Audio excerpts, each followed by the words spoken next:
નમસ્કાર વિદ્યાર્થી મિત્રો, હું દીપક ચૌધરી, અર્પણ વિદ્યા સંકુલ. આજે આપણે ધોરણ 12 વિષય ગુજરાતી પદ્ય 15 જુઓ, જેનો સાહિત્ય પ્રકાર છે ગઝલ, વિશે અભ્યાસ કરીશું. જુઓ ગઝલના કવિનો પરિચય. કવિ શ્યામ સાધુ. ગઝલ એમનો આ ગઝલ સંગ્રહમાંથી એક ગઝલ, જે જુઓ ગઝલ લેવામાં આવી છે, એ તેમનો પ્રથમ ગઝલ સંગ્રહ યાયાવરી, જેમાંથી આ ગઝલ લેવામાં આવી છે. પદ્ય 15 જુઓ, જેનો સાહિત્ય પ્રકાર ગઝલ, જેના કવિ શ્યામ સાધુ. જન્મ 15/6/1941, અવસાન 12/2001. શ્યામ સાધુનું મૂળ નામ શ્યામળદાસ મૂળદાસ સોલંકી. તો શ્યામ સાધુનું પૂરું નામ અથવા તો મૂળ નામ શું હતું? શ્યામળદાસ મૂળદાસ સોલંકી. વતન તેમનું જુનાગઢ. તેઓએ મેટ્રિક સુધી અભ્યાસ કરેલો. સાવ અલગારી જેવું જીવન જીવનાર શ્યામ સાધુએ પોતાનું આખું જીવન કાવ્ય પદાર્થની ખેવના કરવામાં જ વિતાવી દીધું. તો અહીંયા અલગારી જેવું એટલે સાધુ જેવું, જેમનું ઉપનામ અથવા તો જેમને ટૂંકા નામથી બોલાવવામાં આવતા હતા, એ શ્યામ સાધુ. તો સાધુ જેવું જીવન એમણે વિતાવ્યું હતું અને પોતે પોતાનું આખું જીવન એ આ કાવ્ય પદાર્થની, કાવ્યની ખેવના, કાવ્યની ઈચ્છા, કાવ્ય મેળવવામાં, કાવ્યની શોધ કરવામાં તેમણે પસાર કર્યું હતું. તેમણે મુખ્યત્વે ગઝલ સર્જન કર્યું છે. યાયાવરી તેમનો પ્રથમ ગઝલ સંગ્રહ છે, જે છેક 1972 બહાર પડેલો.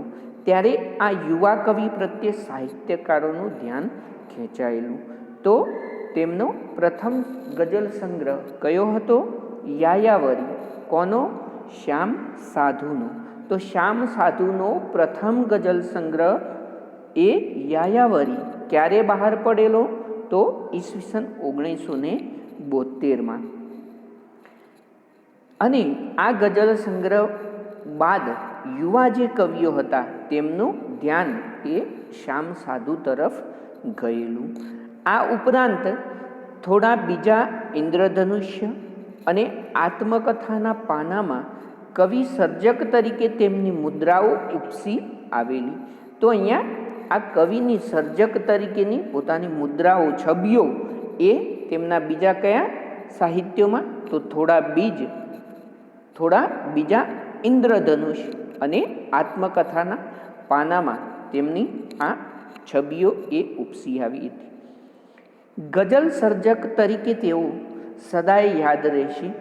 ગુજરાત સાહિત્ય અકાદમી ગાંધીનગર દ્વારા સંજુવાળા સંપાદિત તેમનું સમગ્ર કાવ્ય સર્જન ઘર સામે સરોવર નામે પ્રકાશિત થયું હતું. તો શ્યામ સાધુનું ગુજરાતી સાહિત્ય અકાદમી દ્વારા જે સંપાદિત થયેલું કાવ્ય સર્જન હતું એ કયા નામે હતું? તો ઘર સામે સરોવર નામે એ પ્રકાશિત થયેલું હતું. તો અહીંયા શ્યામ સાધુએ સરસ મજાની ગઝલ જુઓની રચના કરી છે. તો આપણે એ ગઝલનો અહીંયા અભ્યાસ કરીએ. પથ્થરો બોલે તો બોલાવી જુઓ, શક્યતાના દ્વાર ખખડાવી જુઓ. અહીંયા પથ્થરો બોલે તો નામે અહીંયા પ્રથમ શેર, ગઝલના શું હોય? શેર હોય.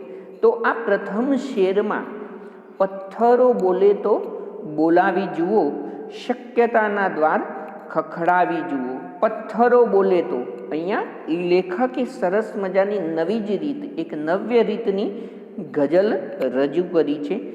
એમણે કહ્યું કે પથ્થરો બોલે તો બોલાવી જુઓ. આ પથ્થરો જે બોલે છે એને તમે બોલાવી જુઓ. જો કદાચ પથ્થરો બોલી શકતા હોય તો તમે એમને બોલાવી જુઓ, શક્યતાના દ્વાર ખખડાવી જુઓ. શક્યતા, સંભાવના, તો એ સંભાવનાના દ્વાર, જે સંભાવનાના દરવાજા છે, એ દરવાજાને તમે ખખડાવી જુઓ, તમે એને ઉજાગર કરો. પથ્થરો બોલે તો બોલાવી જુઓ, અને જે શક્ય નથી, અશક્ય વસ્તુ છે, એ અશક્ય વસ્તુને અહીંયા તમે મેળવવા માટે, અશક્ય વસ્તુને તમે જોઈ શકો, અશક્ય વસ્તુ જે ન થઈ શકે એને જો તમે કરી શકતા હો તો એની શક્યતા ઉત્પન્ન કરો, એની સંભાવના ઉત્પન્ન કરો. તમે એ શક્યતાના દ્વાર ખખડાવી જુઓ. પથ્થરો બોલે તો બોલાવી જુઓ અને શક્યતાના દ્વાર ખખડાવી જુઓ. જો શક્ય ન હોય તે વસ્તુને પણ શક્ય બનાવવા માટે તમે અહીંયા પ્રયત્ન તો કરી જુઓ. કવિએ અહીંયા પ્રથમ શેરમાં એ કહ્યું કે જો પથ્થરો બોલે તો તમે બોલાવી જુઓ. પથ્થરો બોલશે, તમે પ્રયત્ન કરો તો બોલાવી જુઓ. શક્યતાના દ્વાર અહીંયા ખખડાવી જુઓ, તમે શક્યતાને અહીંયા તપાસી જુઓ. સહુ પવનની જેમ તો આવી મળે, વૃક્ષ માફક ડાળ ફેલાવી જુઓ.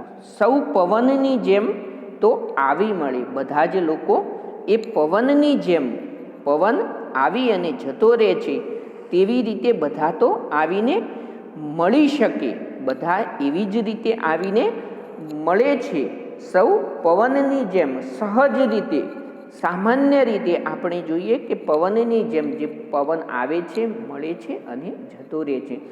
તો પવન આવ્યો એનો અનુભવ થાય છે અને ત્યારબાદ એ જતો રહ્યો, પસાર થઈ ગયો. તો સૌ અહીંયા પવનની જેમ આવીને મળે છે, વૃક્ષની માફક ડાળ ફેલાવી જુઓ. તો તમે પવનની જેમ નહીં પરંતુ વૃક્ષની ડાળ જેમ કોઈને માટે મદદરૂપ થાય છે. વૃક્ષ એ પોતે ડાળ ફેલાવે છે, વૃક્ષની જેમ ડાળ ફેલાવી જુઓ. એટલે અહીંયા કવિએ સરસ મજાની વાત કરી કે તમે પવનની જેમ આવીને જતા રહ્યા એ મહત્વનું નથી, પરંતુ એ મહત્વનું છે કે તમે વૃક્ષની માફક ડાળ ફેલાવી જુઓ, તમે વૃક્ષ બનો. વૃક્ષ શું કરે છે? તો વૃક્ષ એ પોતે એક જગ્યાએ સ્થિર ઊભું રહી અને એની ડાળ ફેલાવી અને એ સમગ્ર વિસ્તારમાં પોતાની છાયા ફેલાવે છે ને પોતે એ તડકો વેઠે છે. તો એ વૃક્ષની માફક તમે બનો, વૃક્ષની જેમ બનો. માફક એટલે વૃક્ષની જેમ, માફક એની જેમ તમે ડાળ ફેલાવીને જુઓ, તમે બીજા લોકોને એનો છાયો આપો. તમારું કામ માત્ર આવીને જતું રહેવાનું નથી. તમે પવનની જેમ માત્ર આવી અને જતા રહેશો તો એનો કોઈ મતલબ નથી. માત્ર આવીને જતું રહેવું એ જ નહીં, પરંતુ વૃક્ષની માફક ડાળ ફેલાવી જુઓ તો તમે વૃક્ષ બની અને કોઈને માટે છાયારૂપ, કોઈને પોતાની છાયા આપી અને જેમ વૃક્ષ મદદ કરે છે તેમ તમે બીજા કોઈ વ્યક્તિને મદદ તો કરી જુઓ. સાવ બાળક સમૂહ છે આ નગર, કોઈ પણ આવીને લલચાવી જુઓ. સાવ બાળક સમૂહ છે, સમૂહ એટલે બાળકની જેવું. તો અહીંયા સાવ તદ્દન બાળક જેવું છે આ નગર. આ જે નગર છે, નગરને ઉપમા આપી છે. અહીંયા નગરને એમણે બીજા નામથી સંબોધ્યું કે સાવ બાળક જેવું છે આ નગર. આ નગર સાવ નાના બાળક જેવું છે, તદ્દન નાના બાળક જેવું છે. કોઈ પણ આવીને લલચાવી જુઓ. કોઈ પણ આવીને, અહીંયા કોઈ આવી અને લલચાવવું એટલે કે આકર્ષિત કરવું, પોતાની તરફ એને ખેંચવું, તો અહીંયા માહિતગાર કરવું. અહીંયા એ લલચાવી જુઓ એનો મતલબ છે કે માહિતગાર કરવું. સાવ બાળક સમૂહ છે આ નગર, એને કોઈક માહિતગાર કરો. તમે આવી અને એને અબુધ જેવું છે આ બાળક, જેને કંઈ સમજણ નથી. અબુધ એટલે કે સમજણ વગરનું. તો અહીંયા સમજણ વગરનું છે, તો આવીને કોઈ લલચાવી જુઓ. તમે આવીને એને માહિતગાર કરો. સાવ બાળક સમૂહ છે આ નગર, કોઈ પણ આવીને લલચાવી જુઓ, તમે એને લલચાવી જુઓ, તમે એને સમજાવી જુઓ. સાવ નાનું છે આ, તદ્દન એ બાળક જેવું નગર છે. તો આ નગરને કોની ઉપમા આપવામાં આવી છે? નગરને બાળકની ઉપમામાં અહીંયા સંબોધ્યું છે કવિએ. તો ગઝલમાં એ પ્રમાણે એમણે કહ્યું કે સાવ બાળક સમૂહ છે આ નગર, કોઈ પણ આવીને લલચાવી જુઓ, તમે એને લલચાવી જુઓ, તમે એને ફોસલાવી જુઓ, તમે એને આકર્ષિત કરી જુઓ. સાવ નાનું છે.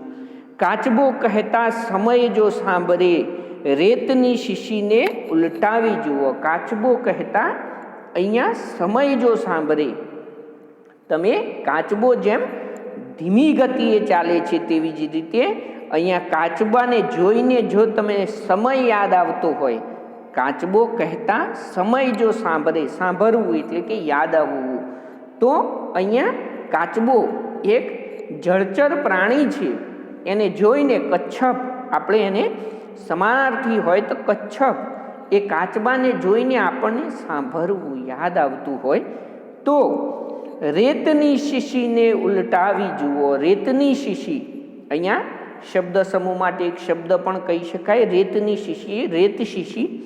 તો જ્યારે સમય ઘડિયાળ નહોતી ત્યારે સમય માપવા માટેનું જો કોઈ સાધન હોય તો એ રેત શીશી હતી. આપણે બધાએ ક્યારેક જોઈ હશે કે એક કાચની શીશી, કાચની એક બોટલ, જેમાં વચ્ચે એક સાંકડો રસ્તો, સાંકડો માર્ગ હોય છે અને જેને બંને બાજુ એ રેત એમાં ભરવામાં આવે છે, અથવા તો એક બાજુ રેત ભરી અને એને ઉલટાવી દઈએ, એ રેત પૂર્ણ થઈ જાય ત્યારે એ રીતે સમય માપવામાં આવતો હશે ભૂતકાળમાં.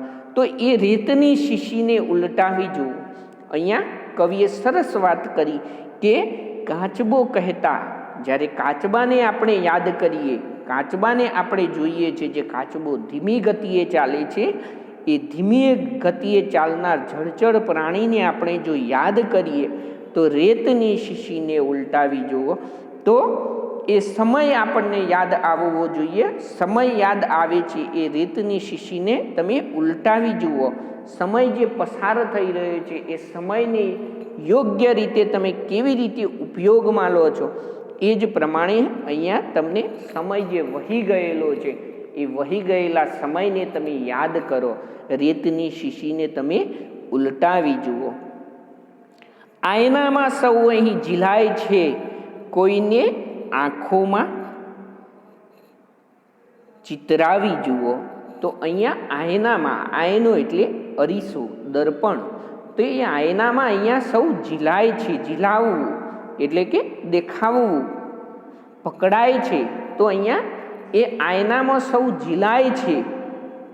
ચિતરાવવું એટલે કે એમનું ચિત્ર બને છે. તો અહીંયા આયનામાં સૌ એટલે આયનામાં, દર્પણમાં, જે અરીસામાં એ સૌ ઝીલાય છે, અહીંયા દેખાય છે. તો અહીં અરીસામાં તો સૌના પ્રતિબિંબ ઝીલાય છે. અરીસામાં સૌના પ્રતિબિંબ એ આપણને જોવા મળે છે.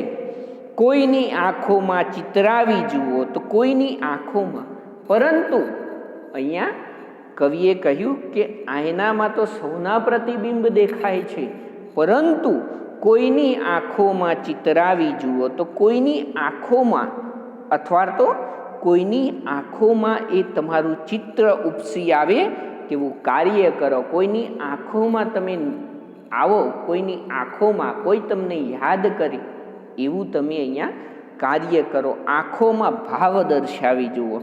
તો એ આંખોમાં તમે પોતાનો ભાવ એ પ્રગટ કરો. આયનામાં, અહીંયા અરીસામાં તો સૌ કોઈનું ચિત્ર એ ઝીલાય છે, સૌ કોઈનું ચિત્ર એ દેખાય છે, પરંતુ એવું પ્રતિબિંબ અહીંયા ઉપયોગી નથી. કોઈની આંખોમાં ચિતરાવી જુઓ. તો તમે કોઈની આંખોમાં એ પોતાનો ચહેરો અથવા તો પોતાનું જે પ્રતિબિંબ છે એ ઉપસાવી જુઓ. તમારા ભાવ, તમારા પ્રત્યે કોઈનો ભાવ હોય એવું અહીંયા તમે કાર્ય કરો, તો જ અહીંયા આ જીવન એ સફળ છે. તો આ રીતે કવિ એ વિવિધ પ્રકારે ઉપમાઓ આપતા આપણને સરસ મજાની ગઝલ અહીંયા રજૂ કરી છે. એમાં એમણે નગરની કેવી ઉપમા આપી છે? અબુધ બાળકની અથવા તો નાના બાળકની એ ઉપમા કવિએ અહીંયા નગરને આપી છે. ત્યારબાદ એમણે કહ્યું કે રેતની શીશી કેમ ઉલટાવવાનું કહે છે? તો સમયની સાથે તમે જે ચાલો છો, જેમ ધીમી ગતિએ ચાલો છો, એમાં રેતની શીશીને ઉલટાવી અને એ ગતિની અસંભવિતતા, એ તમારી અસંભવિતતા જે સંભાવના છે, સંભાવનાને અહીંયા પ્રગટ કરવાનું એ કહે છે. કવિ અહીંયા કેવી રીતે ડાળ ફેલાયેલા વૃક્ષની માફક તમને જોવાનું કહે છે. તો વૃક્ષની માફક ડાળ ફેલાવી જુઓ એટલે શું, એવું અહીંયા કવિ કહે છે. તો વૃક્ષની માફક ડાળ ફેલાવી કોઈના જીવનમાં ઉપયોગી થવાનું, મદદરૂપ થવાનું એ અહીંયા આપણને સૂચવે છે. કોઈની આંખોમાં ચિતરાવી જુઓ, છેલ્લા શેરમાં એમણે કહ્યું કે કોઈની આંખોમાં ચિતરાવી જુઓ. આ પંક્તિ દ્વારા શું સંદેશ આપે છે?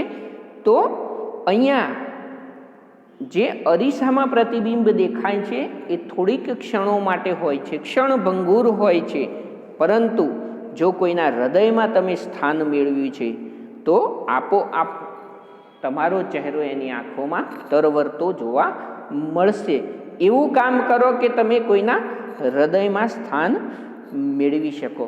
તો આ રીતે આ ગઝલ કયા પુસ્તકમાંથી લેવામાં આવી છે? તો યાયાવરી નામે ગઝલ સંગ્રહ, જે શ્યામ સાધુનો પ્રથમ ગઝલ સંગ્રહ હતો, તેમાંથી લેવામાં આવેલી છે.